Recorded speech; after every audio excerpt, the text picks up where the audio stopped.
Welcome. In this video, I'll show you how to delete a Wattpad account. All right. So first up, go ahead and open up the Wattpad app. Now, once you're in here on your dashboard, make sure to go to the top right. And here we have our profile. Okay. Just tap on the profile. Now in here, go ahead and select the cogwheel right here or the gear icon. Tap on it and we will be landed to this settings page. Now in here, just go ahead and look for application settings and tap on profile and account.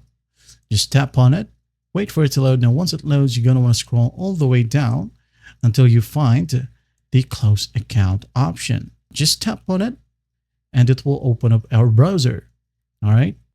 Now, once it loads, go ahead and sign in using the account that you used in the Wattpad app. All right. For example, I used Google right there. Again, wait for it to load.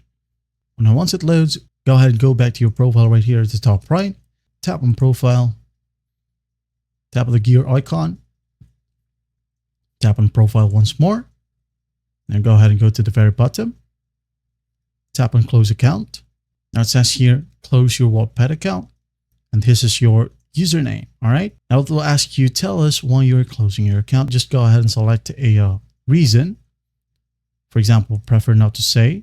Then hit on continue. And once done, you're good to go. All right. That's basically how you close or delete your Wattpad account. Well, I hope this video helps and I will see you in the next one.